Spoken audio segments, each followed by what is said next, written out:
Halo, saat ini kamu sedang mendengarkan podcast AADC. Ada apa dengan COVID-19 yang dipersembahkan oleh Kementerian Kesehatan Republik Indonesia. Di podcast ini kita akan berbagi informasi mengenai penanganan COVID-19 dan program vaksinasi COVID-19 di Indonesia. Bersama saya, Ines Nirmala. Di tengah pandemi COVID-19, selain upaya memutus penyebaran virus corona, tantangan lain yang dihadapi masyarakat adalah kemunculan infodemik terkait COVID-19. Menteri Komunikasi dan Informatika Johnny G. Plate mengatakan ada dua bahaya virus di masa pandemi seperti sekarang ini. Yang pertama virus corona itu sendiri dan yang kedua adalah infodemik atau virus informasi. Infodemik ini dikatakan lebih berbahaya dari COVID-19 dan apa bahaya infodemik ini dan bagaimana cara kita menghadapinya. Kita akan bahas soal ini di episode ke-7 podcast AADC. Ada apa dengan COVID-19 dengan tema cerdas menghadapi infodemik COVID-19. Dan kali ini kita menghadirkan narasumber yang pastinya selalu narasumber yang kompeten yang kita ajak ngobrol, yaitu pendiri Masyarakat Anti Fitnah Indonesia atau Mafindo, Hari Sufehmi. Apa kabar Pak Hari? Kabar baik, makasih. Senang banget kita bisa ngobrol-ngobrol sama Pak Hari di kesempatan kali ini. Makasih. Gimana nih kesibukannya di pandemi COVID-19 yang sudah masuk ke 1 tahun Pak Hari? Tambah sibuk. Kita kira kita bisa santai-santai persiapan untuk hoax Pilpres 2024, lalu tahu-tahu muncul COVID. Iya. Nah, ini kan memang yang bikin sibuk rekan-rekan Mafindo pastinya karena banyak informasi yang menyesatkan, kabar bohong, dan sekarang ini juga kita dapat banyak infodemik atau informasi-informasi tentang virus corona yang ternyata ini belum tentu akurat ya. Bisa Pak Hari jelasin dulu buat pendengar kita apa itu pengertian dari infodemik. Iya, makasih. Jadi normalnya di dunia nyata istilahnya kita ada epidemik atau pandemik, jadi wabah karena kuman atau virus gitu ya. Lalu kemudian WHO menyadari di wabah kali ini juga ada wabah lainnya yang menyertai yaitu wabah hoax. Maka kemudian WHO membuat istilah infodemik, yaitu wabah misinformasi di informasi. Kami di Mafindo menggunakan satu istilah untuk mengcover seluruh spektrum misinformasi dan disinformasi karena jenisnya ada banyak sekali, jadi kita menggunakan istilah hoax. Ya. Secara akademik aja minimal ada 7 jenis hoax, kemudian ada juga yang sampai puluhan jenis. Kasihan nanti masyarakat pusing gitu kan, jadi kita berusaha menggunakan istilah yang simpel yaitu hoax, maka orang udah paham maksudnya apa. Nah, infodemik ini ternyata memang terbukti antisipasi WHO itu betul, infodemik ternyata sangat parah. Untungnya banyak pihak sudah siap, jadi cukup bisa ditangani bersama-sama dan bukannya kaget karena tidak disangka-sangka. Bahkan sejak awal tahun 2020 WHO sudah mengadakan konferensi infodemik pertama di dunia. Dan Mafindo alhamdulillah diundang sebagai salah satu narsum utama di situ. Kita bersyukur Indonesia ternyata dianggap termasuk yang paling siap dan capable dalam menghadapi infodemik ini. Jadi kita mungkin merasa parah atau apa gitu ya, tapi di sisi lain ternyata orang lain melihat kita termasuk yang paling siap dan di tempat lain malah lebih parah gitu. Jadi ini alhamdulillah kita bersyukur sekali berkat gotong royong semua pihak, bukan Mafindo sendiri. Jadi di kesempatan ini saya ingin mengucapkan terima kasih untuk semuanya. Wah, Kira-kira keren banget ya buat Indonesia dan juga Mafindo, salah satu yang terlibat di dalam memerangi hoax, ternyata dapat apresiasi juga saat konferensi dari WHO tersebut ya. Iya. Oke, kalau ngobrolin tentang infodemik, ini banyak orang berpikir juga, apakah mungkin ada oknum-oknum yang membuat dan menyebarkan infodemik? Siapakah sebenarnya mereka gitu kan ya? Dan tujuannya apa? Kira-kira penjelasan dari Pak Hari gimana nih? Jadi banyak yang kita temukan um, seakan-akan aktor infodemik itu berbasis agama. Misalnya di luar negeri itu banyak ekstremis uh, Kristen gitu ya di Amerika itu menyebarkan pesan-pesan anti vaksin. Ketika kita telusuri, ternyata dari situ mereka mendapat keuntungan finansial yang luar biasa besar. Wah, Misalnya dari speaker fee mereka jadi narsum di berbagai seminar anti vaksin. Kemudian mereka membuat buku, juga bukunya laku keras. Lalu untuk mereka selalu mempropagandakan bahwa vaksin tuh nggak perlu, cukup suplemen aja kasih ke anak-anak kalian. Lalu mereka yang jualan suplemennya. Jadi oh, ini seperti itu agak ya. kurang asam juga. Mereka mengaku ini berbasis agama, tapi ternyata di baliknya UUD, ujung-ujungnya duit juga ternyata. Kalau di Indonesia bagaimana situasinya? Hampir cukup serupa, jadi mereka bilang misalnya vaksin itu nggak ada dalam ajaran agama, kita cukup ikuti Tibun Nabawi istilahnya gitu ya. Lalu ternyata kemudian mereka yang jual obat-obatnya itu, suplemennya segala macam. Ini polanya sama ya. Iya ternyata, minta ampun betul. Ya, ini memang banyak bisa kita lihat ada oknum-oknum juga gitu ya yang mendapat keuntungan dari menyebarkan misinformasi atau disinformasi. Tapi siapa sih yang menjadi target atau sasaran dari penyebar infodemik ini? Sasarannya saya kira masyarakat umum, karena sosial media platform medsos itu cuma sarana.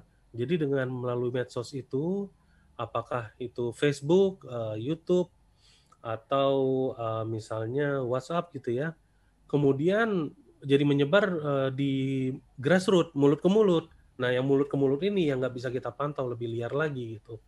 Saban kali kita misalnya turun ke masyarakat, kita melakukan survei kecil-kecilan, itu selalu cenderung kondisinya lebih liar daripada yang terpantau di medsos. Jadi medsos itu cuma perantara, lalu liarnya nanti itu di mulut ke mulutnya, kemudian buntutnya ya mereka jadi meraup keuntungan dari situ, apakah dari penjualan herbalnya atau video YouTube-nya jadi banyak yang menonton, karena video YouTube itu kan menghasilkan dolar. Mhm. Tiap sekian ribu view itu jadi dolar gitu. Jadi ya mereka panen lumayan besar-besaran ini. Sayang. Wah, ini bisa dibilang bahwa setiap orang lapisan masyarakat berpotensi juga Ya, untuk menjadi korban infodemik ini ya, Pak Hari.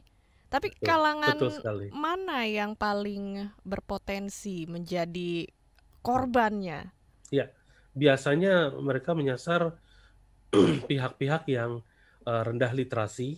Jadi rendah literasi, terutama literasi digital, itu bukan berarti tidak berpendidikan ya.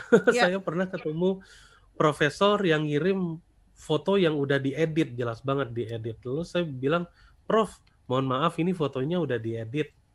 Lalu jawaban profesornya itu cukup mengguncang gitu ya istilahnya. Dia jawab bahwa, oh foto bisa diedit gitu.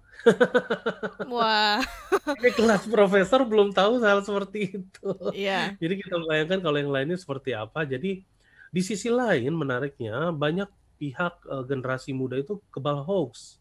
Setelah kita cek, ternyata mereka udah terbiasa mengkonsumsi meme, satir, dan lain-lain sehingga mereka kalau menemu konten yang aneh mereka nggak langsung percaya. Mereka langsung skeptis duluan gitu. "Ah, bercanda lu," gitu. "Ah, bokis nih," gitu.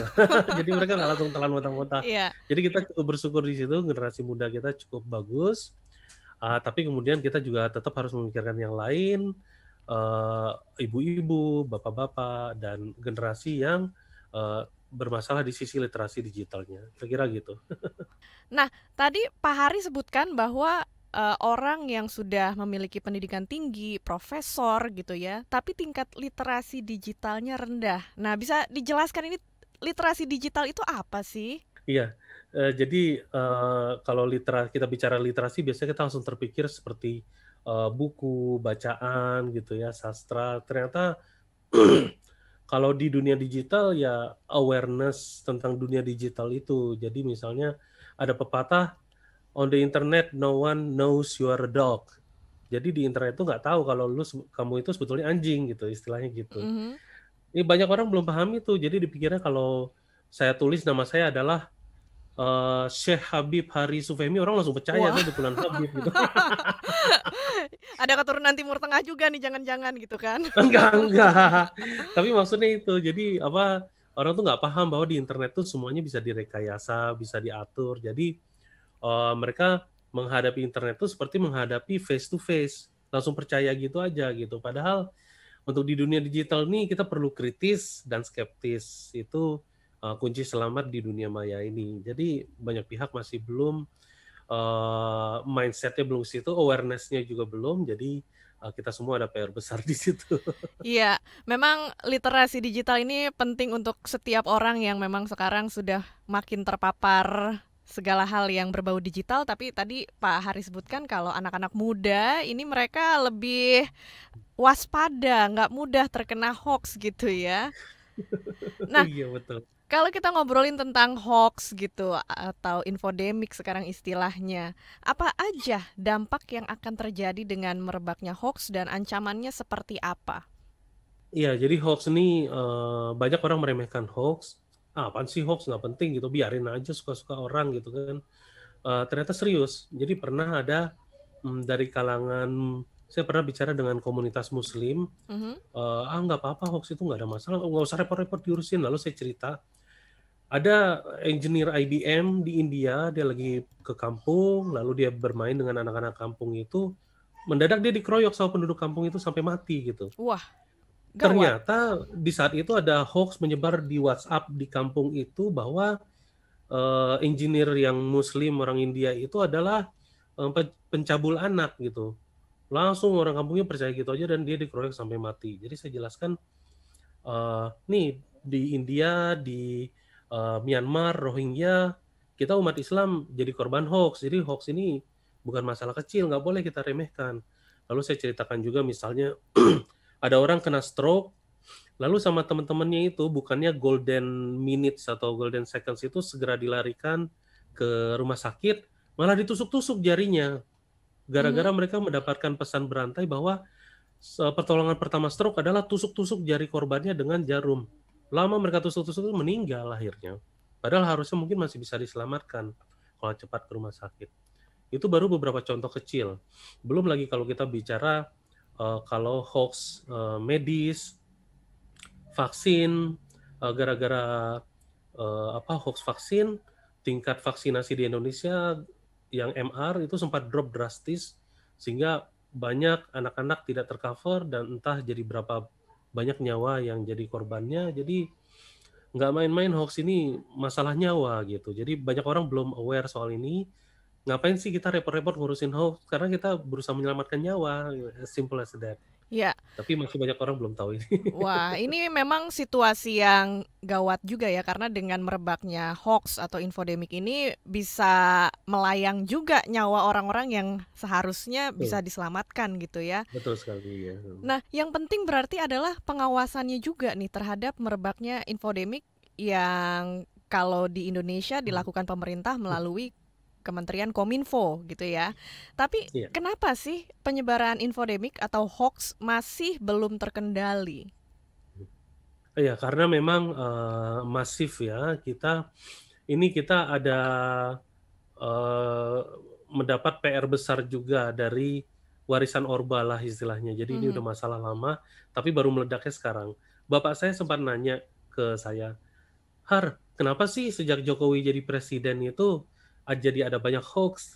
Saya ketawa, itu cuma kebetulan aja Pak, saya bilang gitu, bahwa memang pas Jokowi naik itu pas juga medsos naik daun. Jadi penyebab hoax itu sebetulnya naik daunnya medsos ini karena mempermudah orang bikin hoax.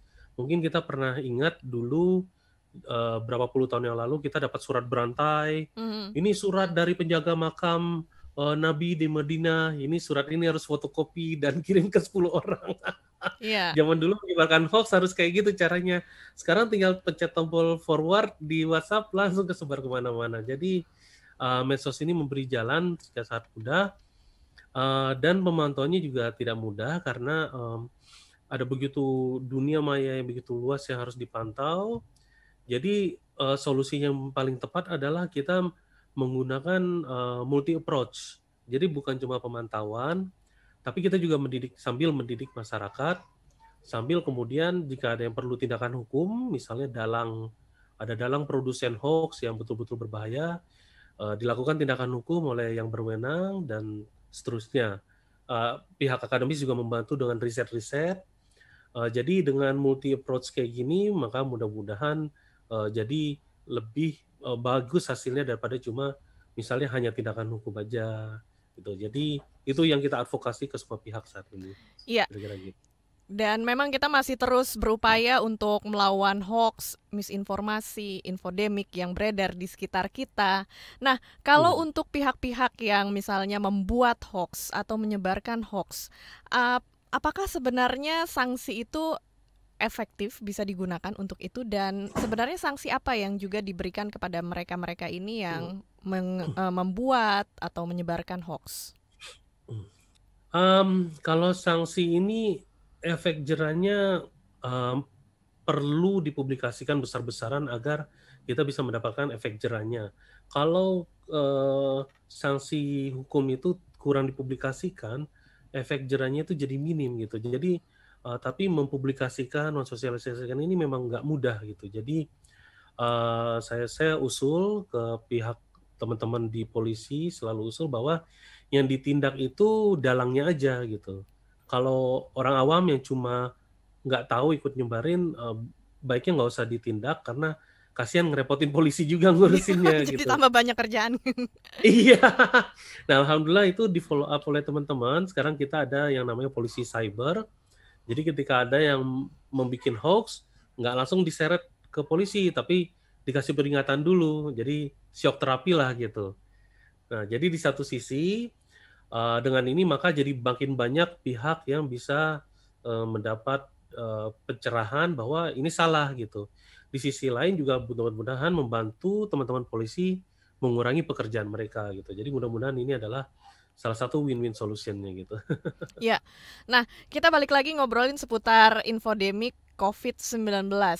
Kalau dari teman-teman Mavindo, seperti apa sih hasil temuan infodemik terkait COVID-19 hingga saat ini? Terus apa aja isinya, berapa banyak jumlahnya, dan media apa yang paling banyak digunakan? Iya, jadi yang hoax COVID-nya itu terkait COVID itu macam-macam, tapi akhir-akhir ini makin banyak yang terkait vaksin COVID. Jadi ini sangat berbahaya karena kita butuh vaksin COVID itu untuk melawan wabah ini dengan lebih efektif. Tuh. Kalau bentuknya macam-macam, ada yang bahkan bilang bahwa COVID ini sebetulnya nggak ada gitu. Ini cuma konspirasi. Lihat aja di Tanzania itu presidennya berani menyatakan tidak ada COVID di sini gitu. Terus maka Presiden Tanzania tidak melakukan testing. Yang terjadi berapa hari yang lalu Presiden Tanzania meninggal karena COVID. Iya, tragis ya. Tragis banget. Jadi berbahaya memang hoax ini gitu, membuat orang jadi nggak menyadari realita di sekitarnya, dan terutama hoax vaksin COVID ini kita sangat khawatir karena ini kita udah ada solusi tapi orang jadi nggak mau menerima solusinya itu. Ada yang dibangkitkan sentimen rasismenya. Oh, Sinovac dari Cina gitu. Oh, kita nggak suka sama Cina misalnya kayak gitu.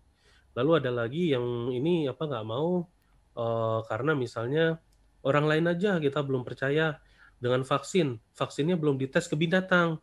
Loh, ini vaksin untuk manusia, gimana cara ngetesnya ke binatang? Ya, Nah, padahal malah vaksin ini udah dites ke manusia sebetulnya gitu. betul.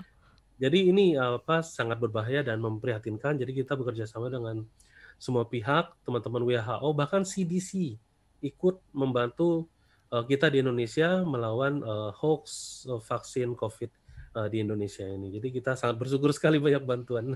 Iya. Nah, kalau medianya apa yang paling banyak digunakan dalam penyebaran infodemik COVID-19 ini? Iya. Jadi medianya banyak yang kita lihat itu seperti Facebook, Twitter juga banyak sekali. Twitter banyak sekali. Tapi banyak yang mengarahkan agar kita ke YouTube. Karena YouTube itu di situ mereka jadi dapat duitnya. Betul. Nah, jadi ada juga hoax WhatsApp, menyebarnya di WhatsApp, viral cepet banget. Tapi nanti kadang-kadang ada link ke YouTube-nya, menyebar di Telegram nanti ada link ke YouTube-nya lagi.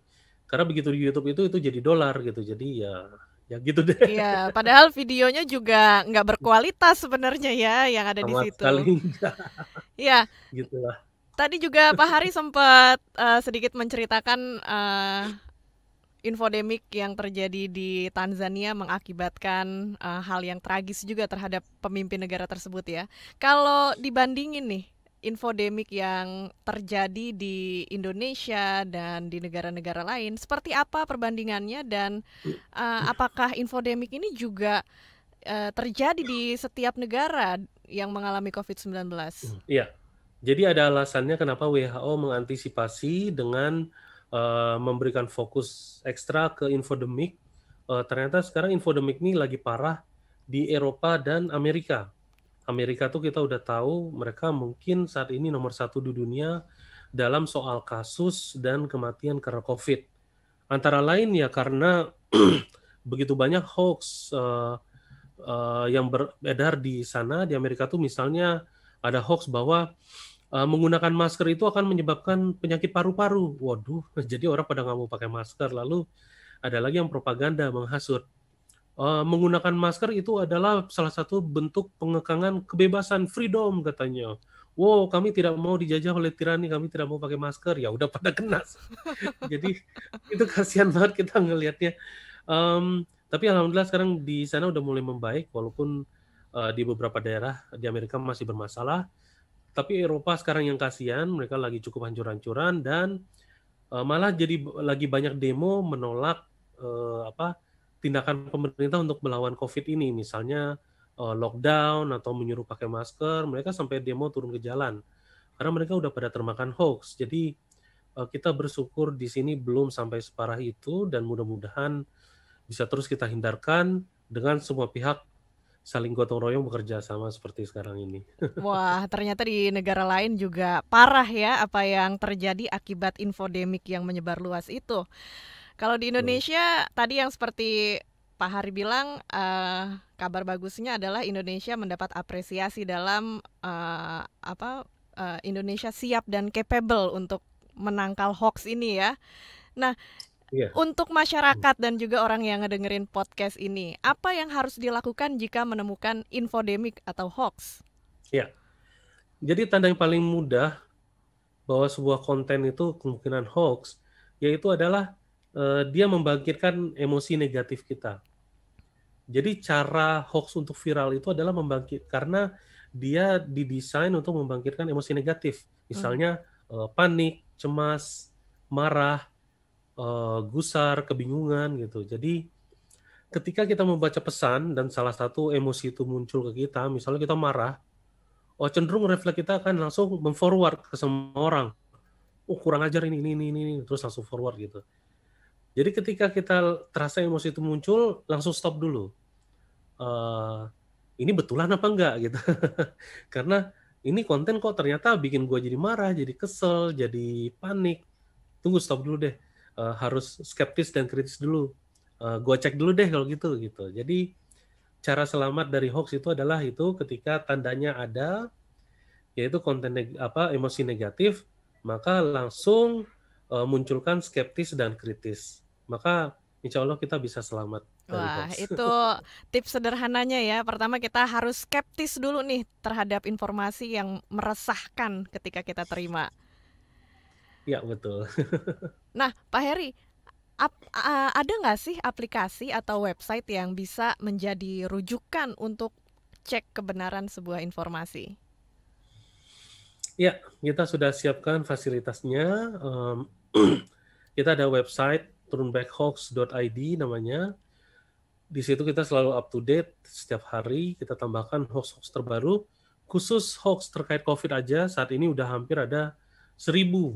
Jadi banyak sekali. Kita pernah di-approach oleh pihak internasional yaitu IFCN, International Fact Checking Network. Mereka mengajak kita untuk membuat database hoax internasional. Lalu iseng saya tanya, saat ini database-nya isinya udah ada berapa artikel? Oh, ada 4.000 katanya. Mhm. Saya mau ketawa atau mau manyun gitu ya, karena Mavindo sendirian ada 6.000. Di satu sisi ya kita prestasi bisa bikin database sebesar itu, di sisi lain saya manyun juga karena berarti ada banyak banget hoax di Indonesia. Ya, betul. Jadi bisa menggunakan turnbackhoax.id itu, atau lebih mudah lagi pasang aplikasi Hoaxbuster Tool namanya. Di aplikasi Hoaxbuster Tool ini kita bisa memeriksa konten, kita bisa memeriksa teks, kita bisa memeriksa gambar, ini gambarnya editan atau bukan gitu. Bahkan di situ ada game, jadi kita bisa mainkan. Selesai main game itu nanti kita jadi akan makin paham tentang hoax ini. Jadi kita mendidik masyarakat melalui game sehingga tidak terasa menggurui, membosankan, tapi jadi asik gitu. Itu semuanya kita udah integrasikan di satu aplikasi yang praktis tersebut, yaitu Hoaxbuster Tool. Ya, ini bisa jadi salah satu tameng kita untuk menangkal hoax, yaitu teman-teman bisa pakai Hoaxbuster Tool, itu bisa di-download di Android ya, dan juga Betul iOS. sekali. Iya, betul. Iya, dan satu lagi bisa kunjungi website turnbackhoax.id untuk mengecek kebenaran berita yang kita terima. Iya. Oke, terakhir Pak Hari, apa pesan dan harapan dari Mavindo kepada masyarakat dan pemerintah terkait hadirnya infodemi COVID-19? Yang paling penting adalah jangan kehilangan harapan, karena kita bisa melawan ini. Jadi kita, alhamdulillah kita punya tradisi gotong royong, saling bantu-membantu untuk mengatasi suatu masalah. Dan ini ternyata sudah terbukti menyelamatkan Pilpres 2019. Kita mungkin masih ingat begitu banyak hoax beredar di Pilpres 2019 itu, kita kira situasinya begitu parah, tapi ternyata kemudian ada pihak asing, pihaknya bernama Pressland, menyatakan bahwa pemilu Indonesia itu selamat dari hoax. Kita semua kaget gitu. Karena pemilu Amerika itu hancur-hancuran jadi korban hoax. Pemilu Inggris tentang Brexit hancur juga diserang hoax. Brazil juga hancur-hancuran diserang hoax. Ternyata Indonesia selamat gitu. Jadi Pressland itu mengukur sebelum pemilu porsi suaranya seperti apa, setelah pemilu seperti apa, ternyata nggak ada perubahan. Jadi hoax yang menyebar ganas itu tidak berhasil menyebabkan manipulasi pendapat masyarakat atau lainnya gitu. Jadi alhamdulillah berkat semua pihak. Kita ditolong sangat banyak pihak, dari masyarakat sendiri, tokoh-tokoh masyarakat, pemerintah, pihak berwenang, akademisi, semuanya turun tangan memberikan bantuan, dan terbukti ternyata kita bisa melawan hoax. Indonesia saya kira negara pertama yang pemilunya diserang hoax tapi sukses melawannya. Ini prestasi Indonesia internasional yang sangat luar biasa menurut saya. Jadi kita bisa, jangan patah harapan, tapi itu memerlukan kita semua untuk bangkit melawan hoax. Nggak bisa Mavindo sendirian, karena Mavindo organisasi kecil, tapi kita harus bersama-sama. Maka insya Allah kita bisa. Iya, ini adalah urun tangan kita sama-sama untuk gotong royong menangkal penyebaran hoax di negara kita. Dan sukses terus untuk Mavindo untuk melawan hoax. Dan terima kasih banyak Pak Hari Sufehmi, pendiri Masyarakat Anti Fitnah Indonesia atau Mavindo, sudah ngobrol-ngobrol di podcast AADC, Ada Apa Dengan COVID-19. Sampai ketemu lagi Pak Hari. Terima kasih, sampai jumpa. Untuk informasi resmi seputar COVID-19, Anda dapat hubungi hotline di 119 extension 9. Dan untuk informasi kesehatan lainnya, Anda bisa follow Twitter @kemenkesri atau radiokesehatan.kemkes.go.id. Terima kasih sudah mendengarkan podcast AADC, Ada Apa Dengan COVID-19. Dan untuk ide serta masukan, silahkan email ke podcast@kbrprime.id dan tulis di bagian subjek podcast AADC. Jangan lupa ikuti juga podcast yang cocok untuk curious mind Anda di kbrprime.id atau platform mendengarkan podcast lainnya. Ikuti kami di Instagram @kbr.id dan sampai jumpa di episode selanjutnya.